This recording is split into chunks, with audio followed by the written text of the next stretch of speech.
Bismillahirrahmanirrahim. Assalamualaikum warahmatullahi wabarakatuh. Alhamdulillahi rabbil alamin.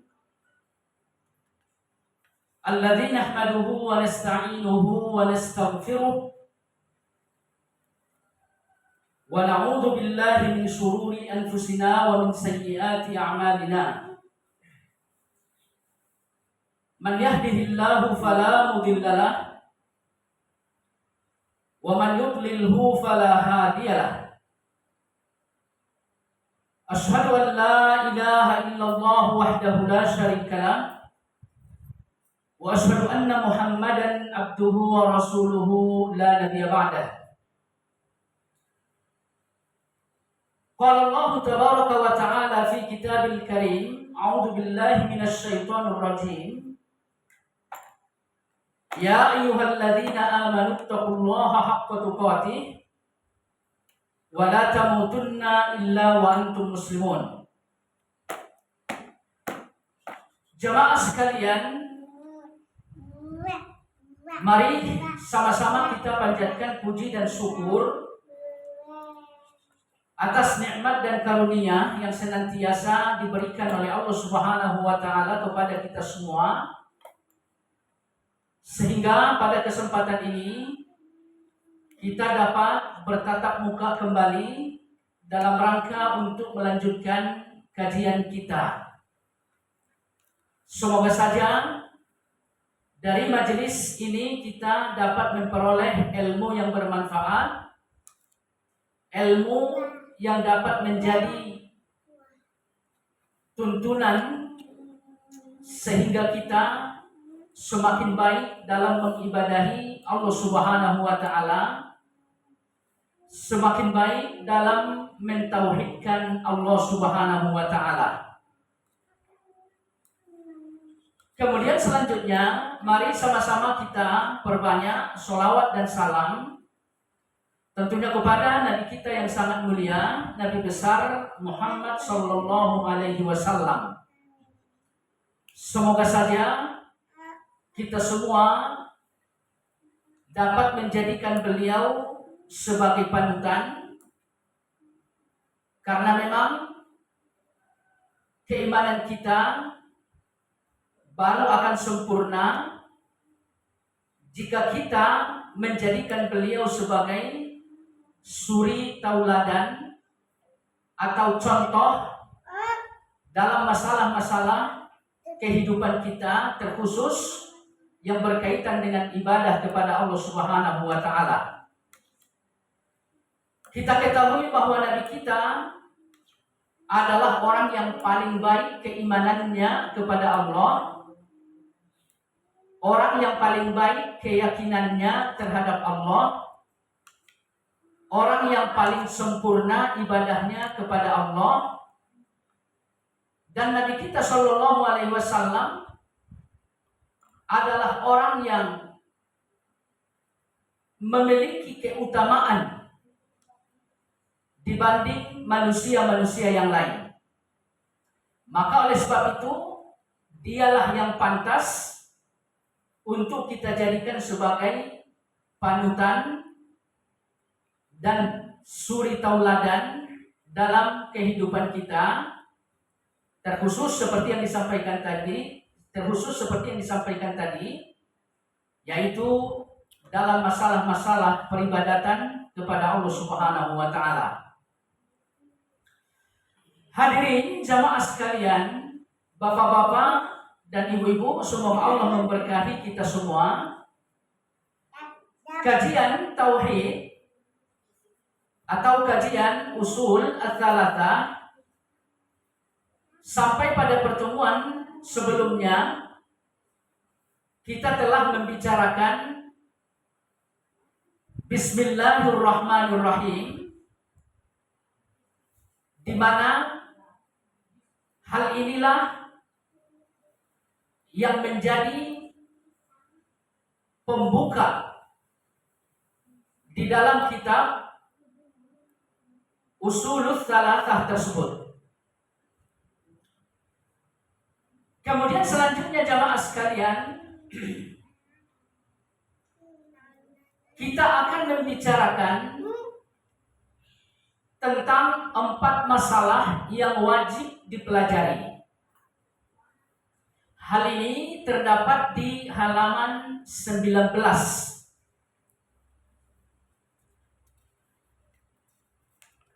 Nah, di sini penulis mengatakan ada 4 hal yang mesti kita pelajari. Nah, yang pertama, ilmu. Penulis mengatakan, "I'lam rahimakallah annahu yajibu alaina ta'allumu arba'i masail."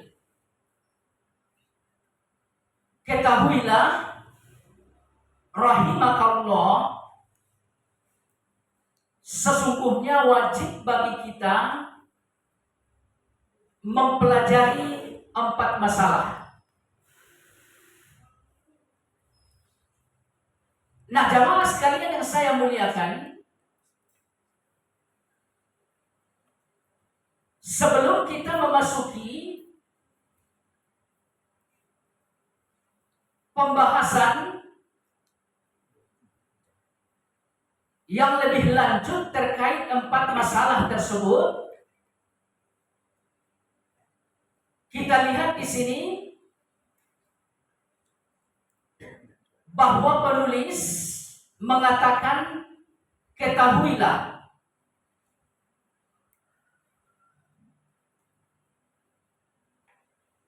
perintah untuk supaya kita mengetahui ini merupakan ajakan dari penulis agar kita banyak-banyak mencari ilmu. Kenapa demikian? Disebabkan karena dengan ilmulah seseorang baru akan dapat memahami agama dengan baik. Dan terkhusus akidah atau tauhid terhadap Allah Subhanahu wa Ta'ala ini mesti ditopang dengan ilmu yang kuat. Makanya di dalam Al-Quran Allah Subhanahu wa Ta'ala mengatakan, "Fa'lam annahu la ilaha illallah." Hendaklah kalian mengetahui bahwa Allah lah yang berhak disembah, tidak ada ilah kecuali Dia. Nah, di dalam ayat ini kita lihat pun, ya, Allah Subhanahu wa Ta'ala ketika hendak menyampaikan dirinya lah satu-satunya ilah yang berhak disembah oleh umat manusia, ayat ini diawali dengan perintah supaya mendapatkan ilmu, supaya kita mencari ilmu.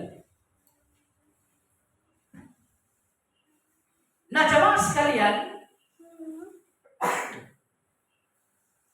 bicara soal ilmu, kita lihat di sini penulis mengatakan bahwa inilah masalah yang pertama yang mesti kita upayakan dalam kehidupan kita.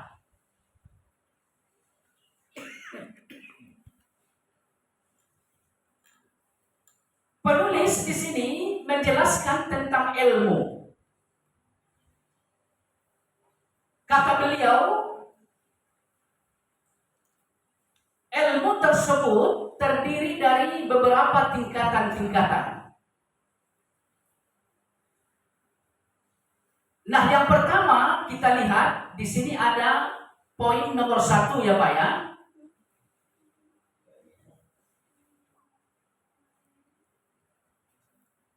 Yaitu ilmu.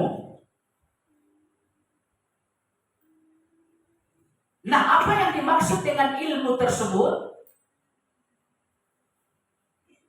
Yang dimaksud dengan ilmu tersebut yaitu mengetahui sesuatu sesuai dengan hakikatnya, dengan seyakin-yakinnya. Jadi inilah yang disebut dengan ilmu. Dan ilmu yang seperti inilah yang dianjurkan oleh penulis untuk kita upayakan. Dan ilmu semacam inilah yang dianjurkan oleh Allah Subhanahu wa Ta'ala untuk kita upayakan sebelum kita mengenali Allah Subhanahu wa Ta'ala sebagai ilah yang mesti disembah.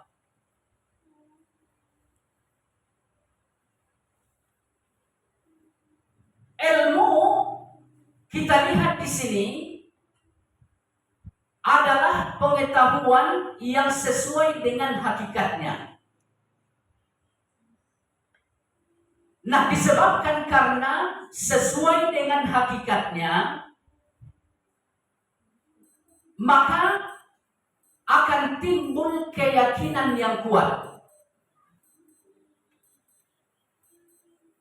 Nah, kapan seseorang bisa mendapatkan ilmu yang sesuai dengan hakikatnya sehingga ia memiliki keyakinan yang kuat? Nah, ini sesungguhnya mesti merujuk kepada wahyu. Ya Pak ya? Mesti merujuk kepada wahyu yang terang benderang. Nah, perlu kita ketahui bahwa wahyu atau dalil yang ada di dalam Al-Quran maupun di dalam hadis-hadis ya Pak ya, ini ada dua macam. Yang pertama qat'i, kemudian yang kedua nazari. Nah, yang dimaksud dengan qat'i ya secara terang-terangan ya Allah menyampaikan sebuah perintah atau sebuah larangan. Jadi sekilas aja kita lihat dalil tersebut, kita udah paham bahwa maksud dari ayat atau hadis itu apa. Jadi ini yang dimaksud dengan dalil qat'i. Jelas, terang, apa yang dimaksudkan oleh ayat tersebut. Kemudian selanjutnya jemaah sekalian, dalil-dalil yang datang di dalam Al-Quran maupun di dalam hadis-hadis Nabi ada yang disebut dengan nazari. Nah, dalil semacam ini mesti melakukan pendalaman yang serius terhadap ayat atau hadis agar supaya kita tahu apa yang terkandung di dalam ayat dan hadis tersebut. Nah, jemaah sekalian yang saya muliakan, katakan misalkan seperti haji gitu Pak ya. Haji yang dilakukan oleh Rasulullah Shallallahu Alaihi Wasallam sebetulnya haji apa? Karena perlu diketahui bahwa Nabi berhaji hanya satu kali. Sementara kita ketahui jenis haji yang disyariatkan kepada kita ada 3 macam ya Pak ya. Ada haji tamattu, ada haji qiran, ada haji apa lagi Pak? Ada 3 ya. Nah, jadi untuk mengetahui haji yang mana yang dilakukan oleh Nabi saat ia berhaji, ini sangat sulit. Karena dalilnya tadi tidak terang benderang. Dalilnya nagori. Maka oleh karena itu ya, ketika ulama-ulama kita mendalami tentang haji Rasulullah Shallallahu Alaihi Wasallam, ada yang mengatakan ya haji Nabi itu ya haji qiran. Ada yang mengatakan haji Nabi kita itu haji tamattu. Ada yang mengatakan haji Nabi kita itu haji ifrad. Jadi terjadi perbedaan pendapat. Kenapa demikian? Karena dalilnya tidak sharih. Dalilnya tidak terang benderang. Nah, jemaah sekalian yang saya muliakan, dari sini yang mesti kita pahami bahwa dalil yang terang benderang di mana Allah memerintahkan sesuatu atau melarang sesuatu, hasilnya akan timbul keyakinan yang pasti. Ya Pak ya? Hasilnya akan timbul keyakinan yang pasti. Kalau misalkan dalil yang disampaikan oleh Allah nadhari, di mana di sini tadi kita sampaikan butuh pendalaman dari ahli gitu Pak ya. Maka di sini nantinya akan timbul dzon. Ya Pak ya, akan timbul dzon. Nah sekarang pertanyaannya, mana yang paling kuat antara ilmu yang melahirkan keyakinan dengan ilmu yang melahirkan dzon? Insya Allah nanti kita lihat Pak ya, di sini juga dijelaskan apa yang disebut dengan dzon ya. Intinya sampai di sini kita mesti mengetahui Pak ya, bahwa ilmu yang menimbulkan atau menyebabkan seseorang memiliki keyakinan yang kuat adalah ilmu yang sesuai dengan hakikat tentang sesuatu. Nah, untuk mengetahui ini kita butuh dalil yang qat'i, dalil yang terang benderang. Nah, jemaah sekalian yang saya muliakan,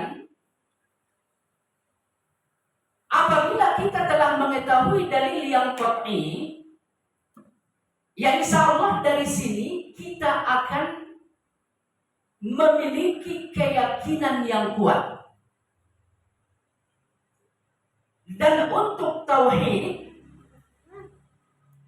di dalam Al-Quran maupun di dalam hadis-hadis Nabi, Allah menyampaikan dalil-dalil yang sifatnya qat'i, dalil-dalil yang sifatnya terang benderang. Jadi kalau kita bicara soal tauhid ya Pak ya, itu dalilnya Allah sampaikan jelas. Dalilnya ya Nabi sampaikan jelas. Sebagai contoh misalkan, di dalam tauhid kita mesti meyakini bahwa Allah itu ada. Ya Pak ya? Jadi di dalam tauhid kita mesti meyakini bahwa Allah itu ada. Nah jemaah sekalian yang saya muliakan, apa dalilnya kalau Allah itu ada? Dalilnya salah satunya di dalam Al-Quran Allah mengatakan ya Pak ya, Alhamdulillahi Rabbil Alamin. Segala puji bagi Allah, Rabb semesta alam. Dialah yang menciptakan alam semesta. Dialah yang mengatur alam semesta. Dialah yang memelihara alam semesta. Nah ini penegasan dari Allah bahwa ia adalah Rabb alam semesta. Nah, ini merupakan dalil yang sangat terang benderang akan adanya Allah Subhanahu wa Ta'ala. Nah, Allah Subhanahu wa Ta'ala menyebutkan bahwa ia adalah Rabb alam semesta. Kira-kira yang dimaksud dengan alamin atau alam semesta apa, Pak?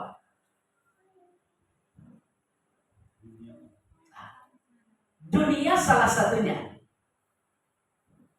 Ulama-ulama kita mengatakan yang disebut dengan alamin atau alam semesta, Pak ya, masiwallah. Segala sesuatu yang ada selain Allah. Itu yang disebut dengan alamin atau alam semesta. Itu yang pertama ya, yang mesti kita ketahui tentang alamin. Kemudian yang kedua, alamin dalam bahasa Arab ini artinya tanda. Ya Pak ya. Jadi alam atau alamin dalam bahasa Arab artinya tanda. Ya, sebagai contoh misalkan kita ketahui bahwa setiap negara itu ada tandanya, Pak. Kira-kira apa pertanda untuk sebuah negara, Pak? Bendera. Nah, bendera dalam bahasa Arab alam. Ya Pak ya. Jadi bendera dalam bahasa Arab adalah alam. Nah, teman sekalian yang saya muliakan, adanya sesuatu selain dari Allah Subhanahu wa Ta'ala ini merupakan tanda. Nah, itu Pak maksudnya ya. Adanya sesuatu yang lain dari Allah Subhanahu wa Ta'ala ini merupakan tanda, merupakan alam akan adanya Allah Subhanahu wa Ta'ala. Ya, katakan misalkan kita ketahui ada bumi gitu, Pak. Nah, adanya bumi pertanda kalau ada Allah. Makanya Allah sebutkan dia adalah Rabb alam semesta. Katakan misalkan manusia gitu Pak ya. Nah ini nih, adanya manusia, ya manusia itu pertanda akan adanya Allah. Kira-kira mungkin gak sesuatu ada sementara tidak ada yang mengadakan? Gak mungkin. Ya Pak ya. Jadi manusia ada karena ada yang mengadakan. Maka keberadaan manusia itu sebagai alam, sebagai pertanda akan adanya Allah Subhanahu wa Ta'ala. Kemudian selanjutnya ya kita ketahui ada gunung-gunung, ada langit, ada matahari. Ya Pak ya, ada bulan, ada bintang. Nah ini semuanya adalah sesuatu yang jelas bagi kita. Nah ini merupakan dalil atau petunjuk kepada kita yang menandakan bahwa Allah itu ada. Ya Pak ya. Insya Allah dengan melihat diri kita, kalau memang kita jujur ya, kita tuh pasti akan meyakini Pak ya, kita tuh pasti akan meyakini akan Allah Subhanahu wa Ta'ala. Ya coba Bapak perhatikan bagaimana diri manusia Pak. Ya, ketika manusia dulunya nggak ada, kemudian Allah adakan di rahim melalui proses pernikahan. Kemudian setelah ada di rahim, Allah hidupkan. Kemudian setelah hidup, berkembang di dalam rahim tersebut sampai 9 bulan. Sampai seterusnya lahir gitu Pak ya. dari lahir sampai seterusnya ia meninggal. Nah ini bukti-bukti ini sangat jelas. Ya Pak ya, sangat nyata di depan mata kita. Nah mestinya ini merupakan petunjuk bagi kita untuk mentauhidkan Allah Subhanahu wa Ta'ala. Jadi ini yang disebut dengan ilmu ya Pak ya, yaitu mengetahui sesuatu sesuai dengan hakikatnya. Karena memang sesuai dengan hakikatnya, pada akhirnya kita memiliki keyakinan yang kuat. Nah jemaah sekalian yang saya muliakan, kemudian selanjutnya, supaya kita mendapatkan pengetahuan yang sesuai dengan hakikatnya, yang pertama tadi kita harus menggunakan dalil yang terang benderang. Ya Pak ya, kita harus menggunakan dalil yang sifatnya terang benderang. Nah yang kedua, kita harus menggunakan aklun salim, akal atau pemikiran yang sejahtera. Nah, apa yang dimaksud dengan akal atau pemikiran yang sejahtera? Ya, pemikiran yang jauh dari syubhat dan syahwat. Nah, jemaah sekalian yang saya muliakan, kalau misalkan seseorang memiliki pemikiran yang sejahtera, artinya jauh dari syubhat dan syahwat, insya Allah pemikiran semacam ini akan menghantarkan seseorang menuju ilmu yang sesuai dengan hakikatnya. Ya Pak ya? Tapi kalau misalkan pemikiran kita telah tercampur dengan syubhat dan syahwat, nah ini, pemikiran semacam ini akan buram. Sehingga apa? Kita akan jauh dari hakikat sesuatu. Ya Pak ya? Ya sebagai contoh misalkan, di dalam Al-Quran ya Pak ya, di dalam Al-Quran Allah sering sekali menyampaikan ayat-ayat mutasyabihat. Apa yang dimaksud dengan ayat-ayat mutasyabihat? Ya Allah kadang-kadang mensifati dirinya sama dengan sifat-sifat makhluk. Ya Pak ya? Allah menyebutkan sifat-sifatnya ya sama dengan sifat yang dimiliki oleh makhluk. Ya sebagai contoh, nah ini yang paling sering jadi perdebatan gitu Pak ya. Allah itu beristiwa di atas arsy. Jamaah sekalian yang saya muliakan, istiwanya Allah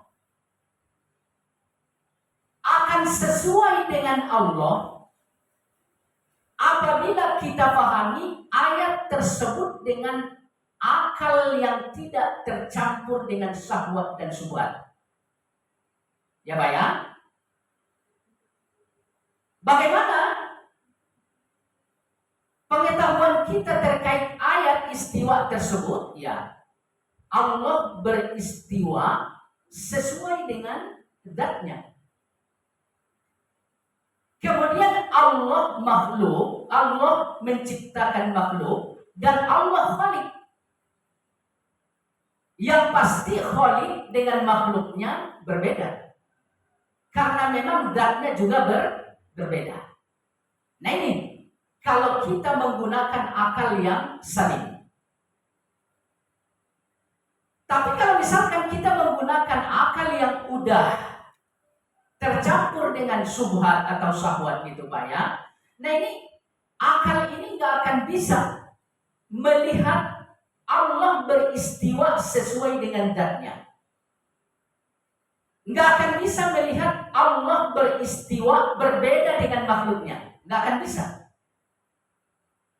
Akan tetapi apa yang terjadi? Istiwanya Allah akan disamakan dengan istiwanya makhluk. Nah, ini kalau akal udah tercampur dengan subhat atau syahwat. Artinya akal semacam ini udah nggak bisa membedakan hakikat untuk Allah dan hakikat untuk manusia. Jadi hakikat untuk Allah ya yang pasti zatnya berbeda dengan manusia gitu Pak. Ya kan? Maka istiwa baginya ya berbeda dengan manusia seperti itu. Nah, hakikat untuk manusia ya kita ketahui gitu ya. Sehingga istiwa bagi manusia ya seperti yang kita ketahui.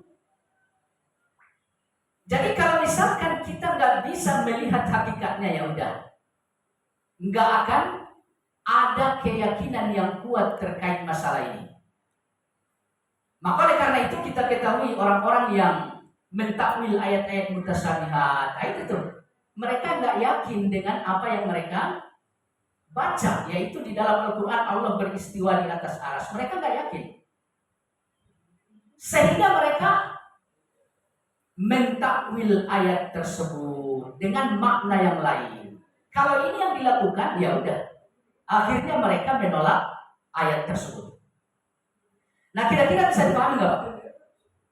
Ya, jadi ada dua yang mesti kita upayakan supaya kita memiliki ilmu yang sesuai dengan hakikatnya. Dan ini akan berbuah keyakinan yang kuat. Yang pertama, dalil mesti terang benderang.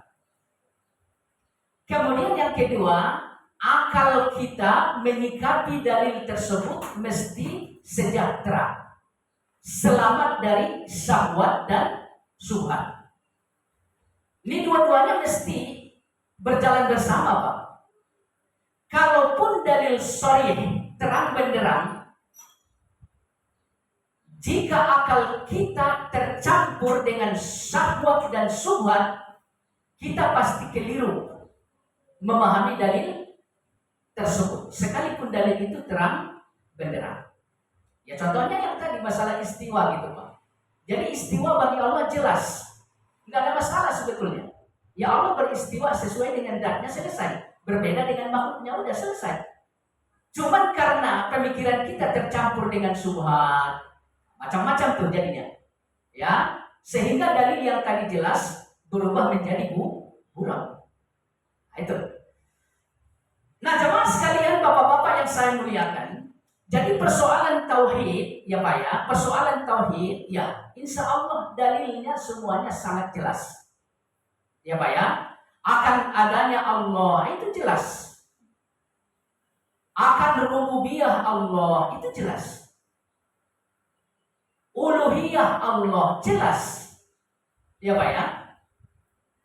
Nama-nama dan sifat-sifat Allah jelas, ya, semuanya jelas.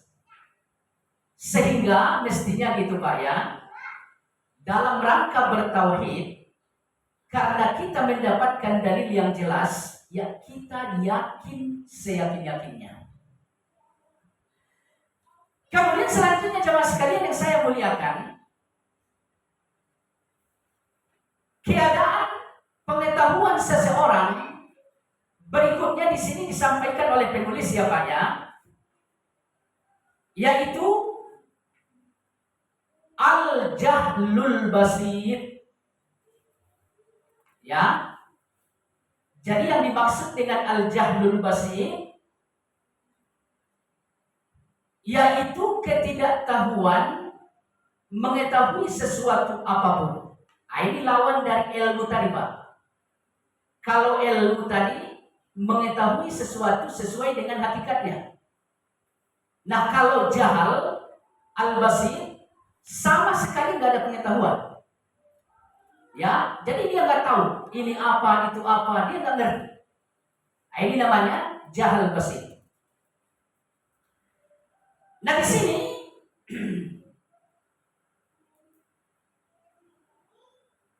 yang ketiga kita lihat penulis menyebutkan al-jahlu al-murakkab. Jadi kebodohan itu ada dua. Yang pertama basir, yang kedua murakkab. Apa yang dimaksud dengan jahal murakkab? Ia mengetahui sesuatu tapi menyelisihi atas makna sebenarnya. Jamaah sekalian, bapak-bapak dan ibu-ibu, penjelasannya begini Pak ya.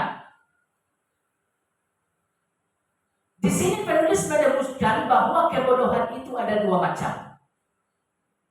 Nah, yang pertama namanya jahlu al-basir. Apa yang dimaksud dengan jahal al-basir? Ia jahal wa ya'lam annahu yajhal. Ini penjelasan dari Imam Al-Qurafi ya Pak ya. Beliau ya salah satu tokoh terkemuka di kalangan mazhab Syafi'i. Apa kata beliau yang dimaksud dengan jahal al-basir? Ia jahal. Seseorang tuh bodoh, nggak tahu sesuatu gitu loh. Wa ya'lam annahu yajhal. Dia tahu kalau dia nggak tahu gitu. Ya, ini jahal basir. Jadi dia nggak ngerti tentang hal ini misalkan. Dan dia tahu memang dia nggak tahu gitu loh. Sehingga dia nggak sok tahu. Itu jahal basir. Nah, adapun jahal murakkab ya Pak ya, seperti dijelaskan oleh Imam Al-Qurafi, ya jahal wa ya jahal annahu yajhal. Paham tak kalimatnya Pak? Dia orang yang nggak tahu apa-apa, tapi dia nggak tahu kalau dia nggak tahu. Bisa dipahami? Akhirnya dia sok tahu. Nah, ini jahal murakkab Pak. Ya, jadi dia sebetulnya nggak ngerti gitu ya. Katakan sebuah benda ini apa dia nggak tahu. Tapi dia nggak merasa kalau dia nggak tahu gitu loh. Akhirnya dia sok tahu. Ya contoh misalkan gitu. Seseorang ditanya misalkan, ya Pak ya, kapan peperangan Badar terjadi misalkan. Ya Pak ya, kapan peperangan Badar terjadi? Nah kalau jahal basir, dia ngomong apa Pak? Dia ngomong apa Pak? Saya nggak tahu. Selesai. Nah kalau jahil murakkab, dia ngomong apa Pak? Tahun 2025 kata dia. Gitu ya. Jadi sok tahu padahal nggak tahu gitu loh. Perang Badar katanya tahun 2025. Jadi jawabannya salah karena memang sok tahu gitu Pak. Nah jemaah sekalian yang saya muliakan, di antara orang bodoh ternyata masih ada kebodohan yang terhormat gitu Pak. Ya. Jadi di situasi seseorang dalam kebodohan, ternyata masih ada kebodohan yang terhormat. Artinya apabila seseorang menyadari bahwa ia tidak tahu, ini jauh lebih mulia dibanding seseorang yang gak sadar kalau dia gak tahu apa-apa.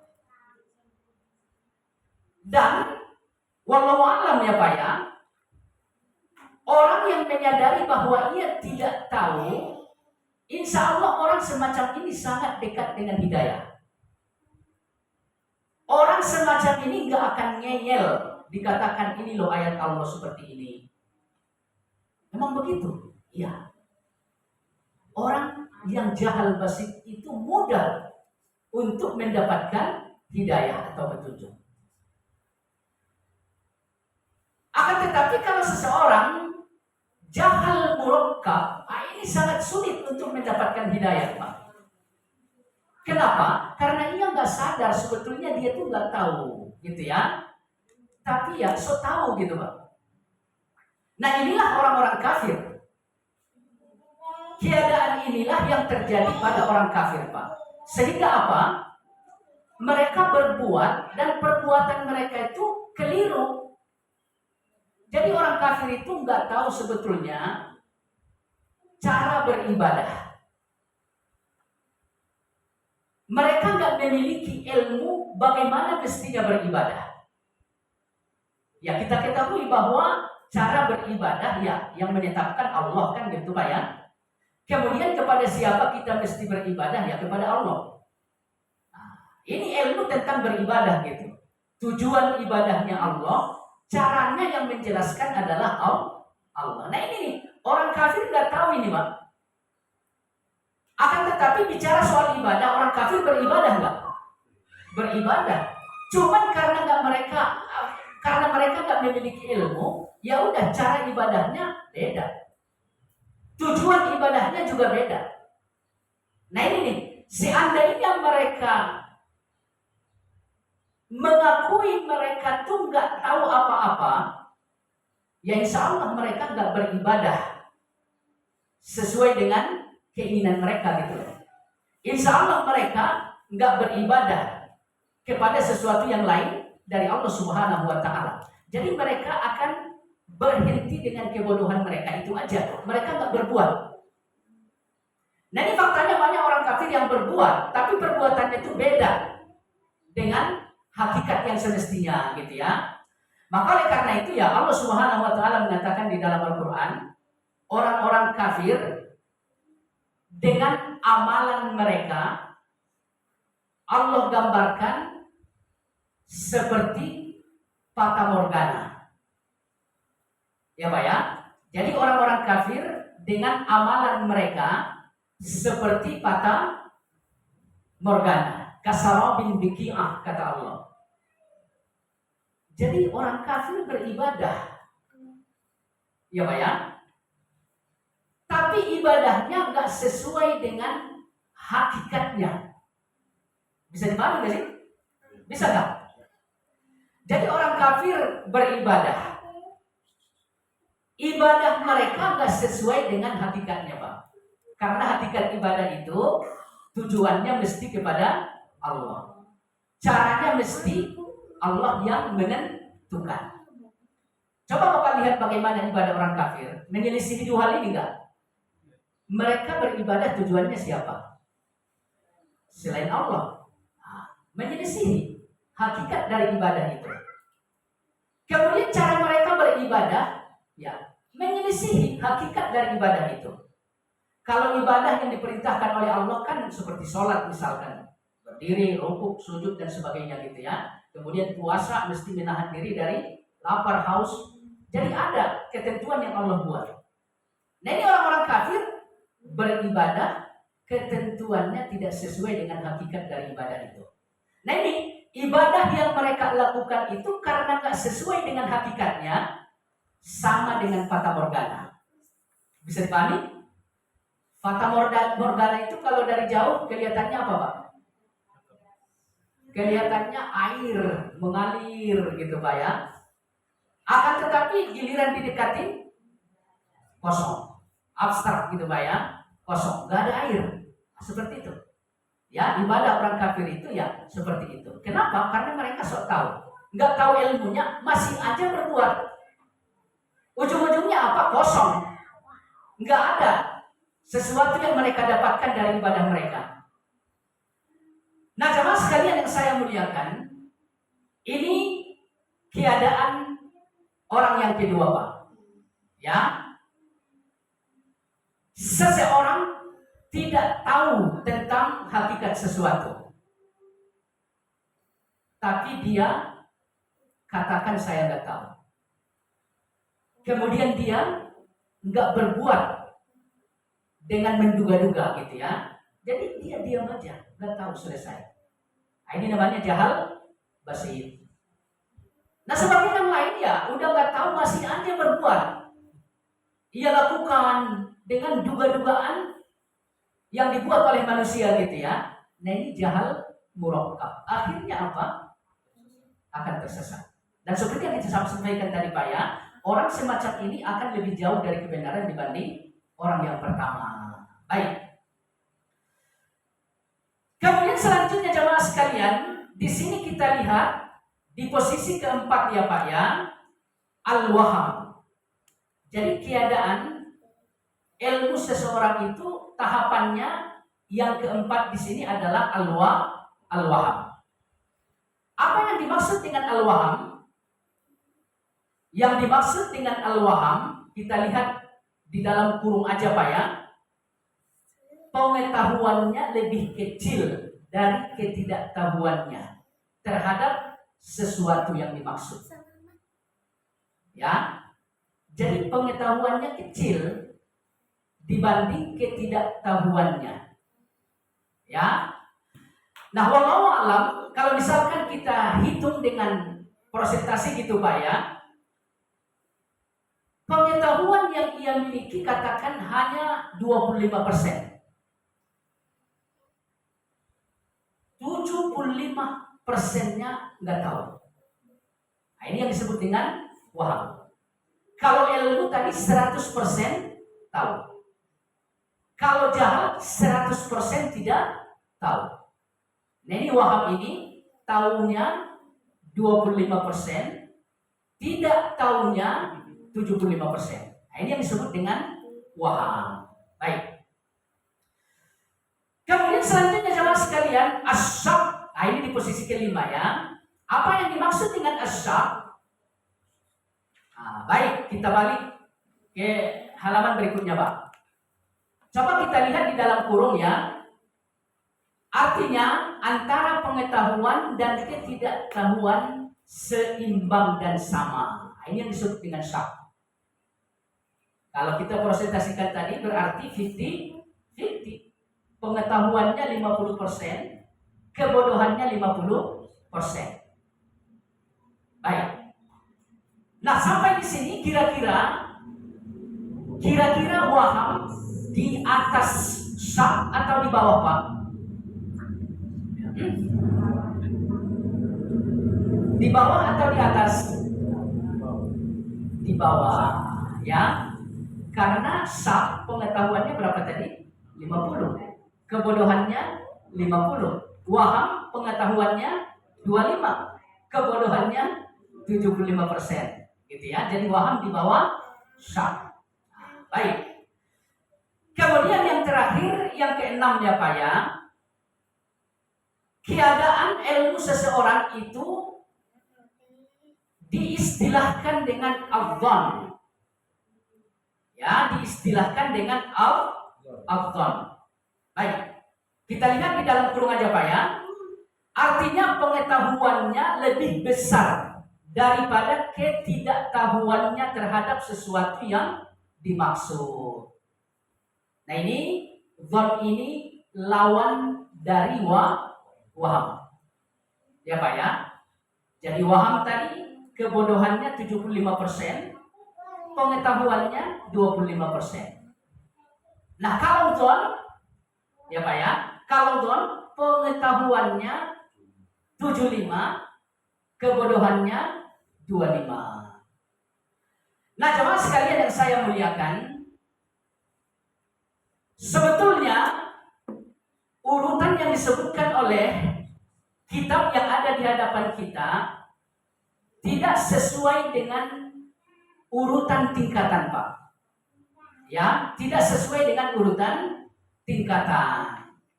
Bagaimana semestinya kalau kita lihat keenam hal ini berdasarkan tingkatan? Yang pertama Pak ya, di posisi paling tinggi ilmu. Ini yang paling tinggi Pak. Karena mengetahui sesuatu 100% disebabkan karena pengetahuannya sesuai dengan hakikatnya. Di bawah ilmu dhan. Nah, ini sebetulnya Pak ya. Nomor 2 itu dhan. Ya. Baik. Kenapa demikian? Karena dhan tadi kalau kita presentasikan Pak ya, ilmunya 75%, kebodohannya 25. Ya. Ini tingkatan nomor 2 sebetulnya Pak. Kemudian di tingkatan nomor 3, syak.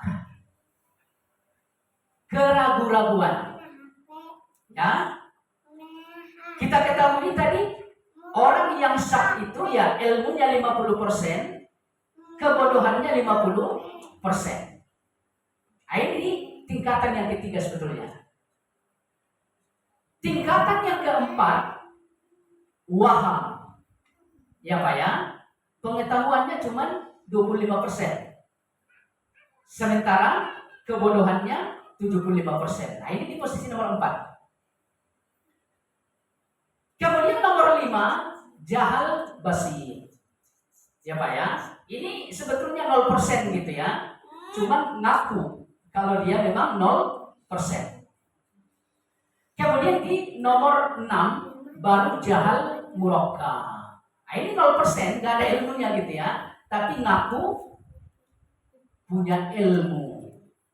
Ngaku tahu tentang hakikat sesuatu. Ya, ini sebetulnya yang paling rendah. Baik. Jamaah sekalian, bapak-bapak yang saya muliakan, kembali ke pembahasan kita tentang tauhid ya Pak ya. Jadi tauhid itu landasan hukumnya mesti yang pertama tadi. Apa yang pertama Pak? Ilmu. Ya. Ilmu yang sesuai dengan hakikat sesuatu sehingga timbul keyakinan yang kuat. Nah, itu tauhid itu seperti itu Pak. Kemudian selanjutnya tauhid juga dapat bersumber dari dzon. Ya Pak ya. Jadi tauhid juga dapat bersumber dari dzon. Artinya apa? Di posisi yang kedua ini, ulama ahlus sunnah berbeda dengan ulama-ulama dari kalangan ahlul bid'ah. Ya Pak ya. Ulama-ulama ahlus sunnah mengatakan bahwa dalil yang ada di dalam Al-Quran atau yang ada di dalam hadis, sekalipun bobotnya hanya sebatas dzon, ya Pak ya, hanya sebatas dzon, ini tetap diterima sebagai landasan ilmu untuk tauhid. Bisa dipahami Pak? Dalil-dalil yang bobotnya hanya sebatas dzon, tadi sudah kita sampaikan yang pertama Pak. Dalil yang tidak jelas. Dalil yang tidak qat'i. Dalil yang mesti dilakukan pendalaman serius. Ya Pak ya. Baru diketahui apa maksud dan kandungan dari dalil tersebut. Nah, ini dalil semacam ini mengandung dzon. Kemudian dalil yang kedua Pak, yang mengandung dzon ya, hadis-hadis yang diriwayatkan dengan jalur ahad. Bisa dipahami Pak? Ini agak serius ini pembahasannya soalnya. Jadi hadis itu ya Pak ya, jalur periwayatannya ada 2. Ya. Yang pertama mutawatir. Yang kedua ahad. Ya. Kemudian nanti hadis ini diteliti lagi. Ada yang dhaif, ada yang sahih, ada yang hasan. Ya. Kalau hadis maudhu itu masuknya ke dhaif. Ya, jadi ada dhaif, ada hasan, ada sahih. Nah, ini nih. Jadi jalur periwayatan hadis itu ada 2. Yang pertama mutawatir, yang kedua ahad. Nah, jemaah sekalian, apa yang disebut dengan hadis mutawatir? Ya, rawinya banyak, minimal 4. Bahkan sebagian ulama ada yang mensyaratkan mesti 10. Cuma pendapat yang paling kuat ya Pak ya, 4 orang aja udah dikatakan mutawatir. Kalau misalkan hadis diriwayatkan oleh 2 rawi aja Pak, ya, atau 3 rawi, atau turun ke bawah 1 aja gitu ya, jadi 1 doang perawinya, 2 doang, 3, ini namanya ahad. Ya Pak ya, ini namanya hadis ahad. Nah, jemaah sekalian yang saya muliakan, dari dua jalur periwayatan hadis ini, yang pertama mutawatir, ini mutlak diterima sebagai dalil untuk tauhid atau akidah. Tidak hanya ahlus sunnah aja, Pak. Di luar ahlus sunnah pun mengakui ya Pak ya, kalau hadis mutawatir menjadi dalil untuk akidah, karena hadis mutawatir itu adalah ilmu yang sedang kita pelajari sekarang, sesuai dengan hakikatnya. Nah, untuk hadis-hadis ahad, nah ini dikhilafiahkan antara ahlus sunnah dengan ahlul bidah. Ahlul bidah mengatakan hadis yang diriwayatkan dari jalur ahad ini nggak bisa menjadi dalil untuk tauhid atau akidah. Ya Pak ya? Adapun ahlus sunnah wal jamaah meyakini kalau dalil yang bersumber dari hadis-hadis ahad mutlak diterima sebagai dalil untuk tauhid atau akidah. Sampai di sini bisa dipahami Pak? Bisa dipahami? Jadi jemaah sekalian yang saya muliakan, kembali ke hadis ahad ya. Jadi hadis ahad itu adalah dalil yang bobotnya hanya sebatas dhon. Ya, yang kapasitasnya hanya sebatas dhon, tidak sampai di tahapan ilmu yang sesuai dengan hakikatnya. Sebagai contoh jemaah sekalian yang saya muliakan ya, sebagai contoh jemaah sekalian, keyakinan terhadap adanya siksa kubur. Ya Pak ya.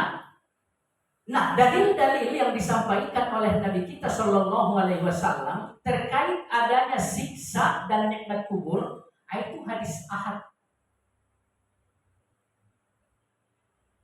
Tidak sampai hadis mutawatir. Ya, jadi hanya hadis ahad. Nah, disebabkan karena informasi terkait siksa kubur atau nikmat kubur berdasarkan hadis ahad, maka ahlul bid'ah menolak beriman kepada siksa kubur. Menolak beriman kepada nikmat kubur. Nah, ini seperti dikatakan oleh Al-Jubba'i, beliau adalah tokoh Mu'tazilah ya, bahwa dalil-dalil ahad tersebut nggak bisa dijadikan sebagai pegangan untuk meyakini adanya siksa dan nikmat kubur. Nah, ini ahlul bidah, termasuk Mu'tazilah gitu Pak ya, termasuk Jahmiyah. Mereka nggak yakin tuh adanya apa? Siksa kubur. Adapun ahlus sunnah wal jamaah yang memandang bahwa kapasitas dalil sekalipun hanya dhon, ini udah diterima sebagai pijakan hukum untuk akidah atau tauhid. Ya Pak ya? Ya sebagai contoh misalkan yang tadi, persoalan siksa dan nikmat kubur itu ahlus sunnah meyakini 100% layaknya ilmu yang sesuai dengan hakikatnya gitu ya. Jadi 100% diyakini oleh ahlus sunnah wal jamaah.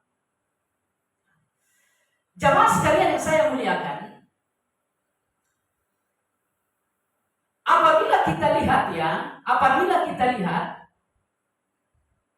dalil-dalil yang ada, sesungguhnya ahlus sunnah wal jamaah lebih kuat dalam masalah ini dibanding ahlul bid'ah seperti orang Mu'tazilah tadi Pak.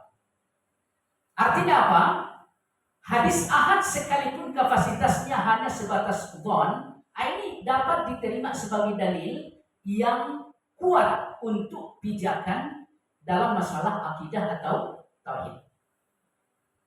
Apa dalilnya? Ya, Nabi kita Shallallahu Alaihi Wasallam pernah mengutus Mu'adz bin Jabal untuk menyampaikan tauhid kepada orang-orang yang Yaman. Apa yang mesti disampaikan oleh Mu'adz bin Jabal kepada orang-orang Yaman? Supaya mereka bersaksi bahwa tidak ada ilah selain Allah. Kemudian supaya mereka bersaksi bahwa Muhammad adalah utusan Allah. Kata Nabi, setelah ini mereka lakukan, kemudian perintahkan kepada mereka salat. Kemudian selanjutnya rukun iman, rukun Islam yang lain. Coba jemaah sekalian perhatikan ya. Kira-kira ajakan tauhid yang disampaikan oleh Mu'adz bin Jabal kepada orang-orang Yaman ini ahad atau mutawatir? Ahad atau mutawatir, Pak? Ahad. Karena hanya Mu'adz bin Jabal aja yang diutus oleh Nabi. Jumlah sahabat yang diutus cuma 1 orang. Ya. Kemudian sahabat-sahabat yang lain pun ya diutus oleh Nabi. Ya, ke daerah-daerah yang lain. Mereka menyampaikan tauhid. Nah, sekarang pertanyaannya, persoalan tauhid hanya disampaikan oleh Mu'adz bin Jabal. Kira-kira tauhidnya orang Yaman dipermasalahkan atau tidak? Tidak. Ya, Nabi SAW mengakui tauhidnya orang-orang Yaman, Pak. Enggak dipermasalahkan oleh Nabi. Oh, kalian tauhidnya masih bermasalah karena sumbernya dari 1 orang. Enggak dipermasalahkan, Pak. Ya, enggak dipermasalahkan. Nah, ini salah satu dalilnya, Pak, ya, bahwa dalil hadis-hadis yang kapasitasnya hanya sebatas dhon dapat dijadikan sebagai pijakan hukum untuk akidah atau tauhid. Contoh lain misalkan di jemaah sekalian, kita ketahui bahwa Imam Al-Bukhari meriwayatkan hadis atau muttafaq alaih, Pak, ya, Imam Bukhari dan Imam Muslim, innamal a'malu binniyat.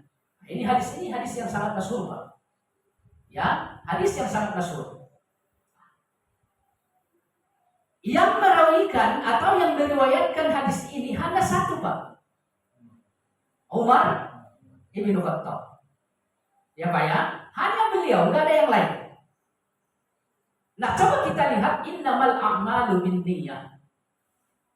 Semua amalan mesti dengan niat yang ikhlas. Nah, sekarang pertanyaannya, niat yang ikhlas itu tauhid atau bukan? Tauhid.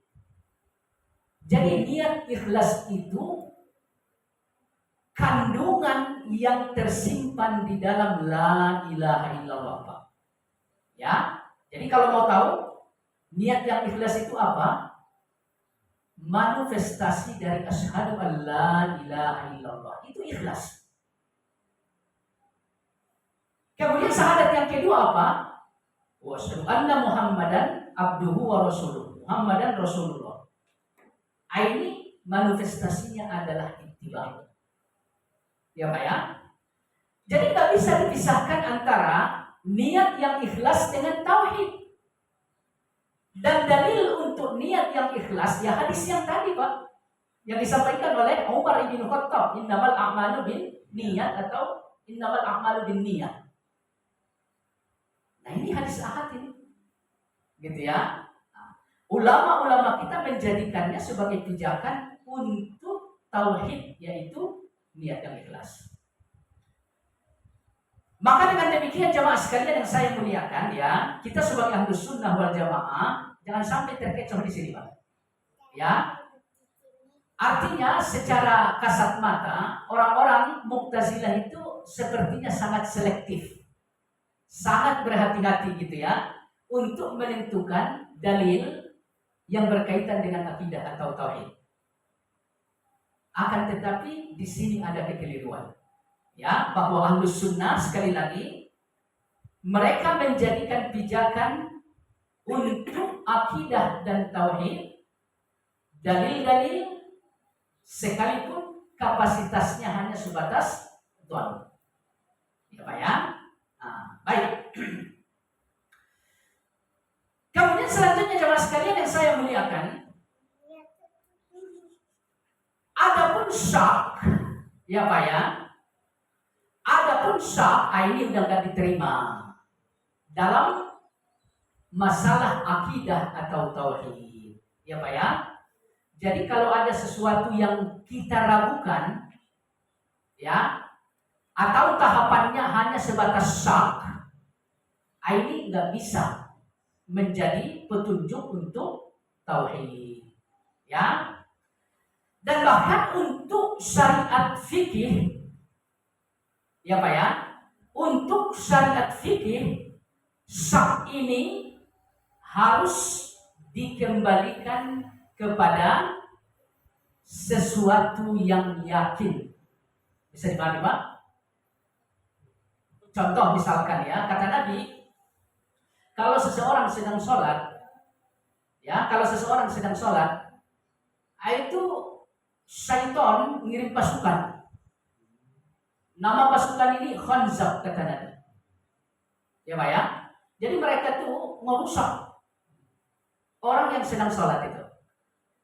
Bahkan mereka sengaja, mohon maaf gitu Pak ya, pasukan setan yang bernama Khanzab tadi sengaja meniup dubur orang yang sedang sholat. Ya Pak ya. Supaya apa? Supaya mereka ragu. Nah ini jamaah sekalian yang saya muliakan.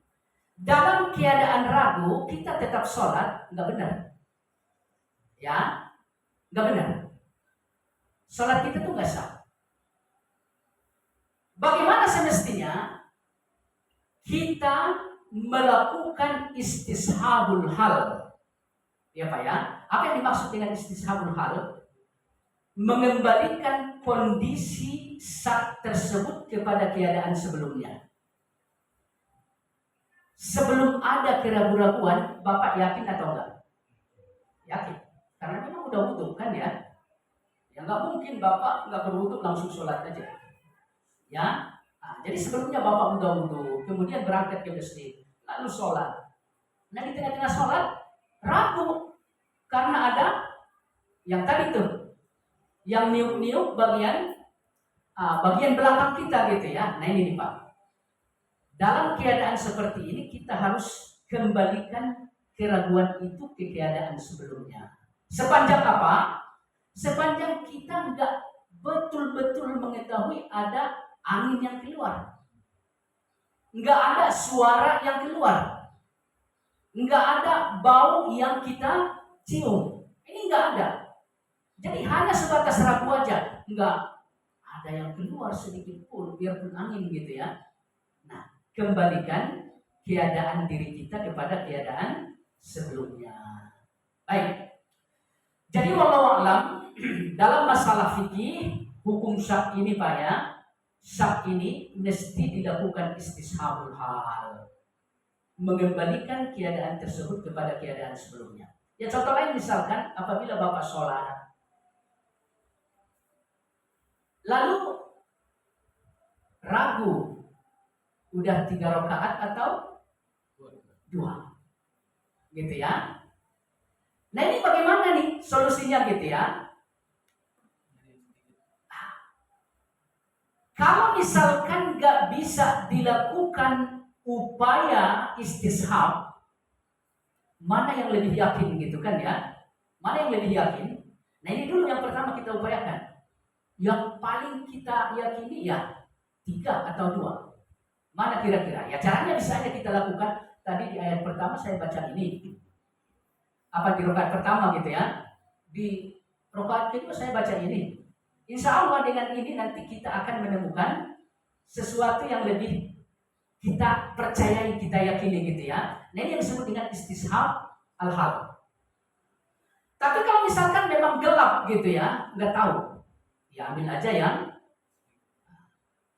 yang sedikit gitu ya. Tapi kalau misalkan ada bayangan lebih kuat ketiga, ya udah ambil 3 gitu ya. Baik. Jadi wallahu a'lam, kesimpulannya persoalan syak ini berlaku dalam hukum fikih.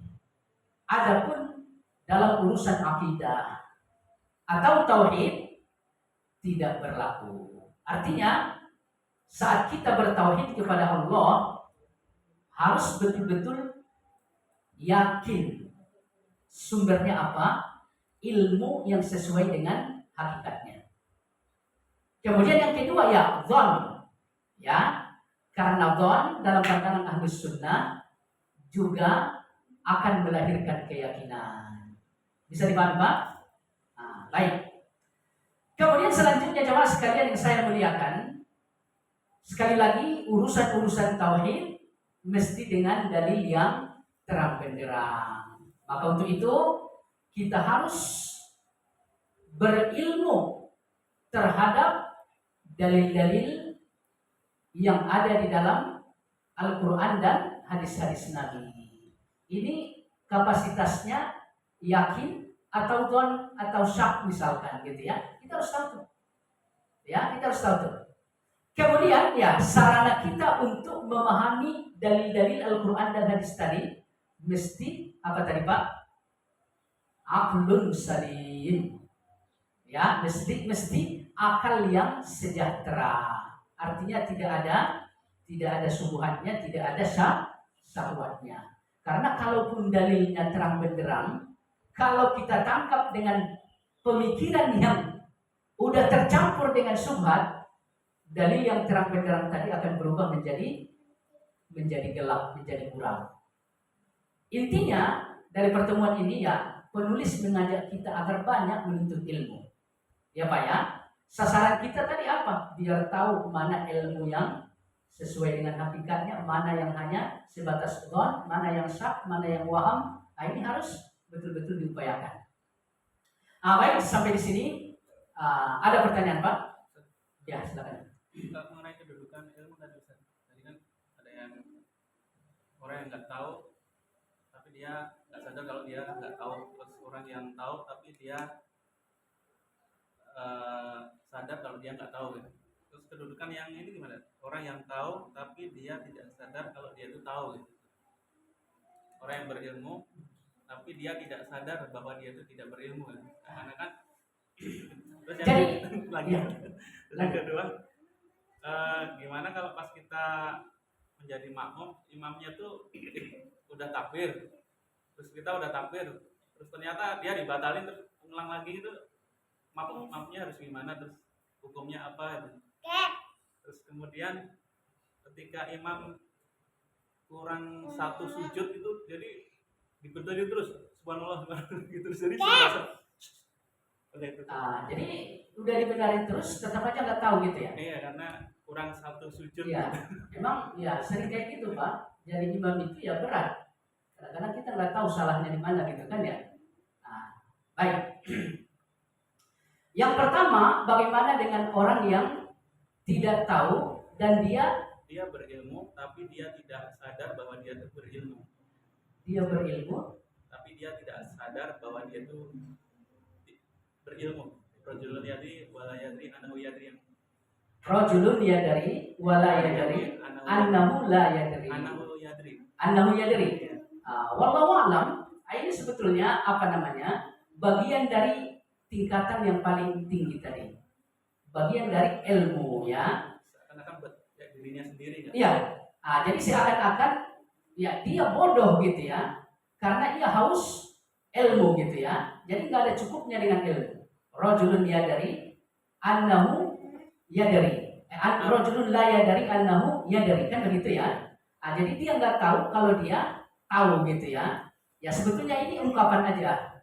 Karena tawadu ya, karena ia rendah diri, nggak ujub dengan ilmunya, sehingga ia seperti orang yang tidak tahu. Nah ini sebetulnya terkandung di dalam tingkatan yang pertama. Ini termasuk orang yang berilmu.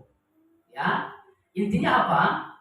Saat dia berbuat, ya dasarnya ilmu, gitu kan? Saat dia berbuat dasarnya ilmu. Ya, baik. Hanya saja karena dia tawadu, ya seolah-olah dia tidak punya ilmu gitu ya.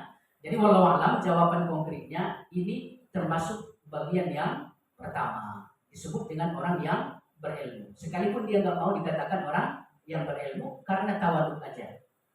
Itu yang pertama. Yang kedua, bagaimana dengan orang yang berimam lalu imamnya takbir, kemudian dibatalin? Terus takbir lagi, tapi sementara makmumnya itu udah takbir gitu. Iya. Bagaimana keadaan makmum gitu ya? Makmum lanjut aja dengan takbir yang pertama, ya, lanjut aja. Wallahu alam. Kira-kira apa yang membatalkan, yang menyebabkan sehingga si imam membatalkan takbirnya, membatalkan sholatnya? Mungkin keraguan, ragu-ragu, was-was mungkin. Ya. Jadi Allah Akbar, imam udah Allah batalin.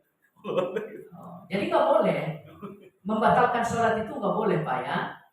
Bahkan sekalipun kita salah, nggak boleh membatalkan sholat.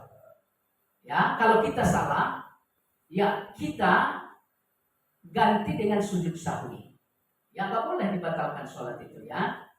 Jadi walau alam, kalau misalkan hanya was-was aja sehingga si imam membatalkan sholatnya, ini nggak benar. Ya, karena seyogianya saat kita mau memasuki sholat, ini niat kita udah menghilangkan was-was tersebut ya. Tapi kalau misalkan memang terjadi hal-hal yang membatalkan sholat gitu ya, jelas gitu ya, ya keluar, jangan tetap di posisi imam gitu loh. Ya keluar, kalau misalkan wudhu yang batal ya udah berwudhu gitu ya. Jadi sehingga nanti makmum yang ada di belakang imam maju menggantikan siapa? Menggantikan imam. Jadi walau alam si makmum tetap aja dengan takbiratul ihram yang pertama, adapun si imam ya berdosa. Ya, berdosa karena dia membatalkan sholat tanpa sebab yang disyariatkan gitu ya. Apakah jamaahnya sah gitu ya? Kan beda takbiratul ihram gitu kan ya. Insya Allah sah. Ya insya Allah sah. Tetap ikut imam itu berarti. Tetap ikut imam tersebut. Ya, tetap ikut imam tersebut. Jadi kesalahan ya ditanggung sendiri sama dia. Ya. Kemudian selanjutnya apakah kita mesti bertakbiratul ihram lagi? Ya enggak mesti. Ya. Kalau kita mesti bertakbiratul ihram lagi berarti kita juga membatalkan sholat kita. Gitu ya, enggak boleh. Ya, enggak boleh. Baik. Kemudian pertanyaan yang ketiga apa tadi ya? Seseorang yang salah ya. Sujudnya kurang satu tapi berimam itu subhanallah diri terus bingung. Jadi tugas kita sebagai makmum meneruskan imam. Saat ia keliru, ya bisa karena lupa, bisa karena nggak tahu gitu ya. Jadi kalau misalkan kita udah luruskan, ternyata dia nggak paham gitu ya, ya udah langsung ikutin aja. Salahnya di mana? Sering begitu kita nggak tahu salahnya apa gitu ya. Ikutin aja apa yang dilakukan oleh imam. Ya, nanti setelah selesai salam, ya kasih tahu tadi sholatnya kurang sujud satu kali gitu ya, dikasih tahu. Ini yang dilakukan oleh Dzuliyadain ya terhadap Nabi kita Shallallahu Alaihi Wasallam. Kalau nggak salah ya sholat zuhur, Nabi Shallallahu Alaihi Wasallam baru 2 rakaat udah salam. Akhirnya setelah salam ada jeda yang lama malah. Dzuliyadain keluar masjid lalu dia bersender di sebuah pohon korma kan begitu. Lalu kemudian Nabi keluar, apa yang disebutkan oleh Dzuliyadain? Ada wahyu. Apakah kita sedang mengkosor sholat atau apa gitu ya? Emang kenapa kata Nabi? Tadi kita sholat cuma 2 rakaat. Lalu kemudian Nabi kembali ke masjid, takbiratul ihram ditambah lagi 2 rakaat. Kemudian baru sujud sahwi dan salam.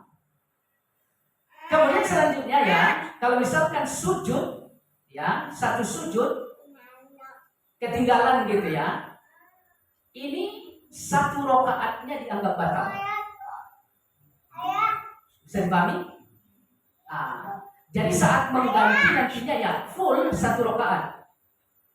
Jangan cuma sujud doang yang diganti gitu loh, ya.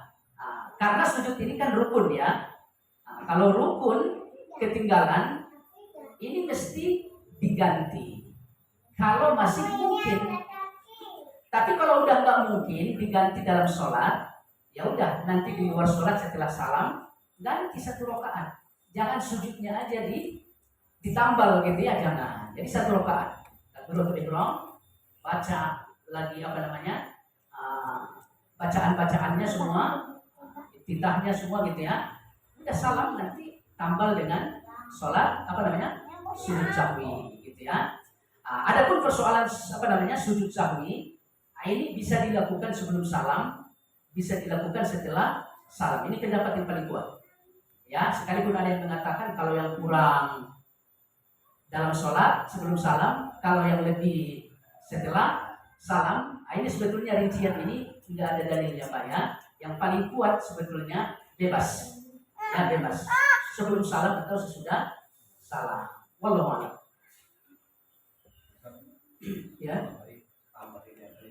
Terus kondisi makmumnya itu apakah dia harus sholat lagi? Kan imamnya kan tadi kurang satu.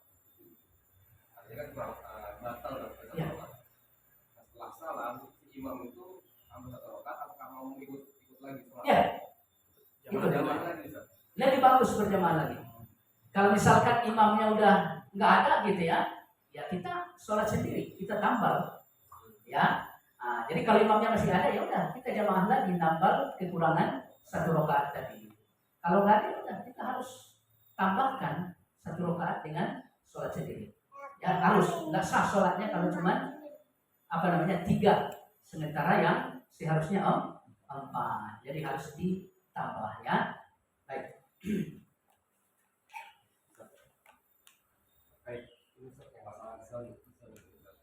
Itu apakah zonnya di sini sama dengan istilah zon yang dilarang sama Allah? Dalam kalian berbuat zon, ada perbuatan dosa. Oh ya. Bismillahirrahmanirrahim. Don yang kita bicarakan di pembahasan kitab yang kita jadikan rujukan di sini ya, berbeda dengan don yang disebutkan oleh Allah di dalam ayat yang seperti antum sampaikan. Nah, don yang dimaksud ayat tersebut adalah waham. Ya, waham. Ya. Sementara don yang kita bicarakan tadi adalah don. Ya. Jadi begini sebetulnya istilahnya ya.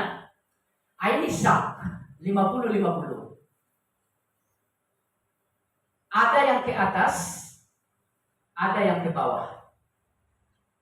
Nah, ini sebetulnya don yang ke atas ini diistilahkan juga oleh ulama-ulama kita dengan ghalabatud don. Ya, ghalabatud don. Nah, ini dihitung kalau secara angka, tadi kan syak itu 50-50 ya. 51 udah mulai tuh. 52, 53 sampai selanjutnya. Akhirnya dia menjadi ghalabatud don. Jadi condong ke atas arahnya itu don yang kita bicarakan. Sementara don yang ada di ayat itu condong ke bawah. Bisa dibalik nggak? Ya. Nah, condong ke bawah ini namanya marjuh. Kalau tadi ke atas roji, ke bawah itu marjuh. Nah, istilahnya apa? Kalau di buku kita waham. Ya, waham. Nah, ini. Jadi ini yang dibicarakan oleh ayat yang tadi antum bacakan. Ya, don yang turun ke bawah, bukan don yang naik ke atas. Ya, walau alam istilahnya hampir sama sebetulnya ya. Yang ke atas tadi apa? Roji. Yang ke bawah marjuh. Nah, cuma ya banyak istilahnya ya. Yang ke atas ya don kalau di buku kita ya, atau di buku-buku usul fikih juga disebut don. Yang ke bawah kalau di buku kita waham. Gitu ya, waham. Jadi walau alam itu yang dimaksud ayat tersebut ya. Jadi nggak boleh ya, dilarang oleh Allah kita membangun keyakinan di atas don yang marjuh, yang turun ke bawah tadi ya. Adapun ke atas ya akidah Ahlussunnah wal Jamaah tadi seperti kita jelaskan menerima ya. Yang penting Yang penting hadis itu kalau misalkan ahad, rawinya thiqah, itu aja. Ya. sumbernya valid, itu aja. Contoh misalkan kesaksian 2 orang, ya, kesaksian 2 orang. Katakan hutang piutang itu kan mesti disaksikan Pak ya, disunahkan untuk disaksikan. Nah ini 2 orang yang menyaksikan kira-kira diterima nggak diterima gitu ya? Nah, kenapa? Karena mereka adil. Nah, ya, jadi ada 2, adil dan thiqah, itu syaratnya. Hadis ahad diterima nggak? Jadi pijakan hukum untuk akidah atau tauhid diterima sepanjang rawinya yang 1 orang itu thiqah. Kemudian yang kedua, ada penguatnya Pak. Ini hadis ahad, iya. Kemudian ada yang lain, sekalipun ahad juga ada 2 redaksi gitu loh. Nah ini makin kuat kalau ada syawahid istilahnya ya Pak ya, syawahid atau pendukung. Baik.